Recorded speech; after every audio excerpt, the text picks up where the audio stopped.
Welcome back to our NLP class, and this is the part 2 of NLP class. So, what we are going to see in this class is what is model and how we can create a simple model for a simple problem. So, this is what we are going to see in this class. So, already we have discussed about what is model. Model is a mapping function that maps all these inputs into our output. The output is y prime. So, let us assume that there are 3 parameters in the input. Those parameters are x1, x2 and x3. Here we feed these information into our model, and this mapping function, what we call as model, is predicting this y prime. So, then we already know that there is an actual value for these 3 parameters. For a classical problem like predicting the price of the house, let us assume that there are 3 parameters x1, x2 and x3. Assume that x1 is the size of the house and x2 is the number of bedrooms and x3 is the location of the house. So, if we feed these 3 information, the model should give us the value of the house. Assume that the value of the house is $700K. The model may not predict exactly this value, so maybe it would be predicting 710K or 720K. So, why the model is not predicting the exact value? Already we know that there are some uncertainty or probabilistic nature in the model. So, how we define that model? The model, that mapping function, can be defined as theta 1 x1, theta 2 x2. This is a simple example. There are different type of mapping function. So, here theta 3 x3. So, this mapping function predicts this y prime.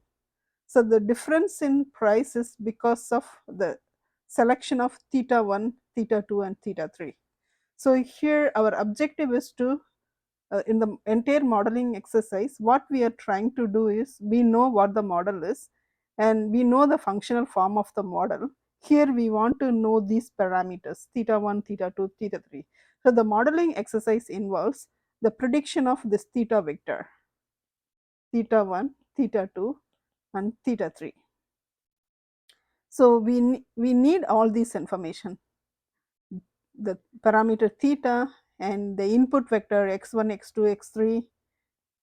By using this one, we can compute the y value. So, here this can be written as theta t x in matrix format equal to this.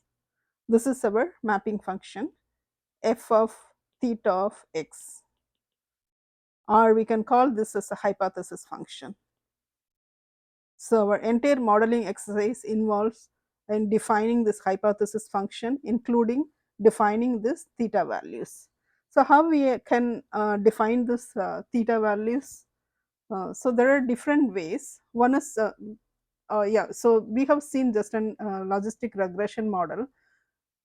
In model building exercise, there are basically two different ways. One is just using experiments. The model can be defined using experiments, and second way is just observing the world.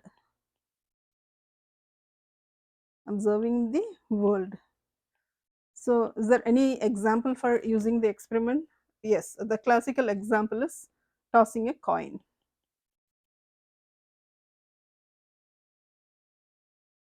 Here what we are trying to predict is what is the probability for having head and probability for having tail.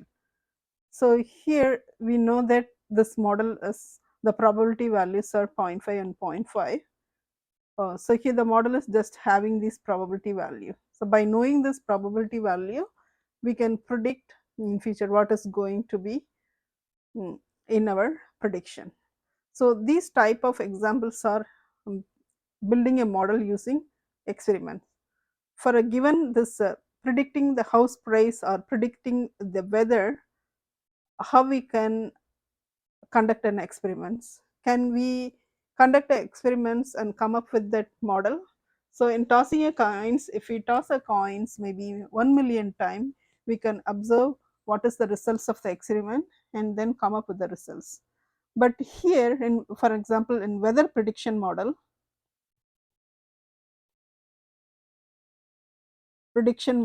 we need to forecast whether it's going to rain tomorrow or not, rain or no rain.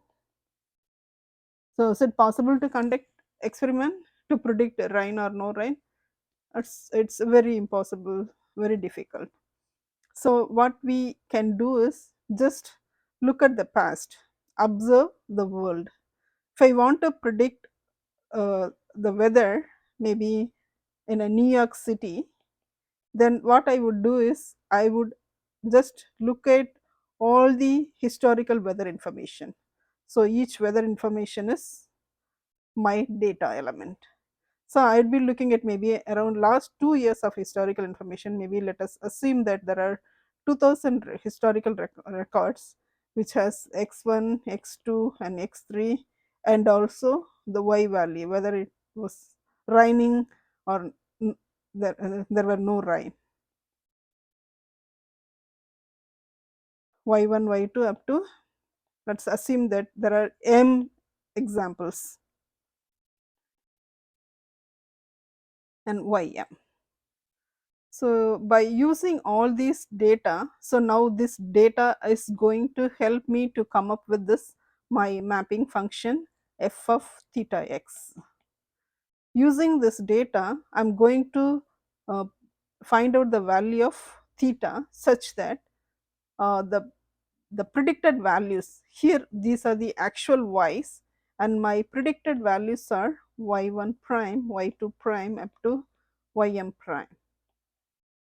So here I want to find out this mapping function, want to find out this theta vector such that this theta y prime is closely aligned with this y. I want to have a model such that my difference in between y and y prime is minimal, that is error is minimal. So here even though my goal is to come up with this mapping function, how would I come up with this mapping function is uh, my problem now becomes an optimization problem. So what is my optimization function? Minimizing the error or minimizing the cost. The cost is can be defined as uh, the squared error between y prime and y. Just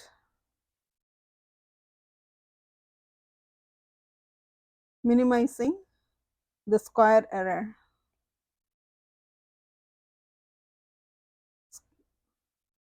square root of the errors. Yeah. So there are evidence that this function works well compared to just comparing the absolute error. So I don't want to get into the details. We will just look at the formula for the error function or cost function.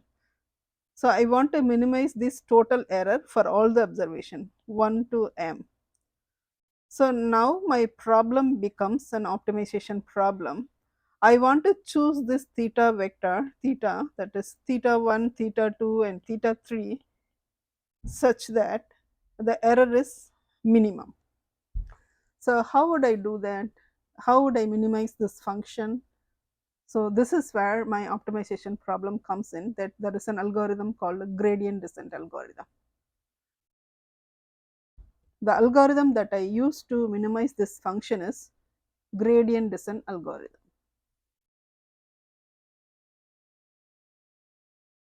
So in gradient descent algorithm, what I would do is I would choose theta 1 and theta 2 and then find out my value of y prime such that the cost is minimum. This is my cost. So cost is j of theta J of theta is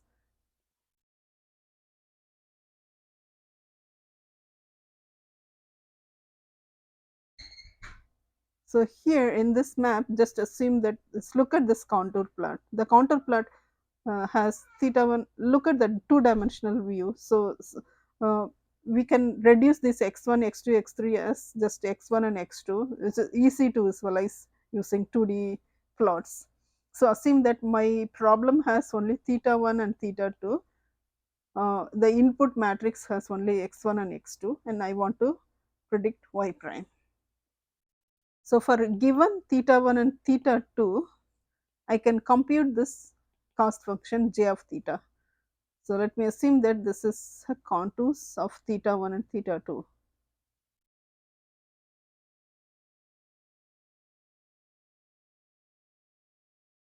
So, in the gradient descent algorithm, what I would do is I would just begin with my starting point theta 1 and theta 2. This is theta 1 and theta 2. So, for every theta 1 and theta 2 on this line, the cost function is same. This j of theta is same. If I move from this point to this point on this contour plot, my objective is not going to minimize. I will end up in same cost j of theta. So, this is the iterative algorithm, gradient descent algorithm. In the iterative algorithm, my movement should be like this. Take every step towards reaching this center point where I get the minimal value of j of theta. So, my cost function at every iteration should look like this. Here this y axis is j of theta and my x axis is the iteration. I start with this iteration 1, and on every iteration my cost should get reduced. So, this is achievable using our gradient descent algorithm. So, in gradient descent algorithm, what we are doing is just take a gradient of these thetas and then use some kind of step function that is called as learning rate, then take a movement such that it's only moving in here in this direction, not in this direction. So, when I look at this top view of this theta 1 and theta 2, it would be looking like this. Maybe I just start with my, this is my, I just begin with the some theta here. When I move, I just take a, this is just a top view for one theta 1, and if I take a gradient of this theta 1, I take a small step on this theta and then move in this direction. If I take a big jump, maybe I end up with another point on this curve here, and it may go like this. So, yeah, so there are some trial and error how I would choose my learning rate alpha. So, before, yeah, so explaining alpha, let us jump into how we can explain the algorithm, how we can define the algorithm. The first step in defining the gradient descent algorithm, step 1 is the initialize the theta value, some random value. We want to initialize theta 1 and theta 2, some random value, and predict this for the given theta 1 and theta 2, find out what is y prime. What is y prime? This is the our hypothesis function or mapping function f of theta of x. Then in step number 2, that measure the gradient. So, I am not going into the details of how the formula is derived, just I am giving you the formula. The formula for the gradient is 1 by m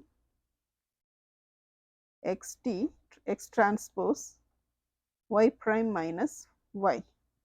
This is my gradient. So, now we want to upgrade my theta, want to move into the direction where the cost is minimal, cost is getting reduced. So I'm just updating my theta here. This is my old theta, this is new value, this is old value, theta minus alpha, this is my this gradient. Here alpha is my learning rate.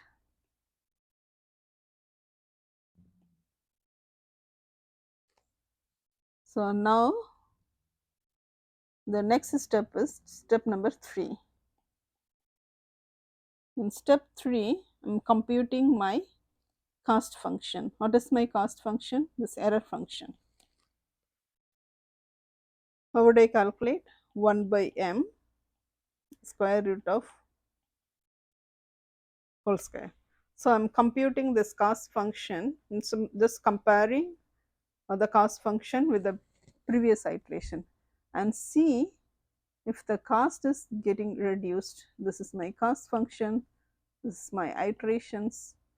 I'm on my iteration 1 and see if the cost is getting reduced compared to this original random value. If there is any improvement, and then go back and repeat again the same step number 2, this step number 1, 2 and 3. Repeat these steps 1, 2 and 3 until we reach some point where there were no improvement in j of theta. If the improvement in j of theta is less than within some threshold value, then we can stop this algorithm, or we can define a fixed number of iteration based on our previous uh, maybe experience, fixed number of iteration. Then finally we will come up with the value for theta 1 and theta 2, and now we have our simple model, which is f of theta of x. This is how we can define a simple model. So in the next class, what we are going to see is how we define the cost function for the logistic regression model and how the logistic regression model works. Then from then onwards, we would be looking into the NLP models, natural language processing models. Thank you. Bye.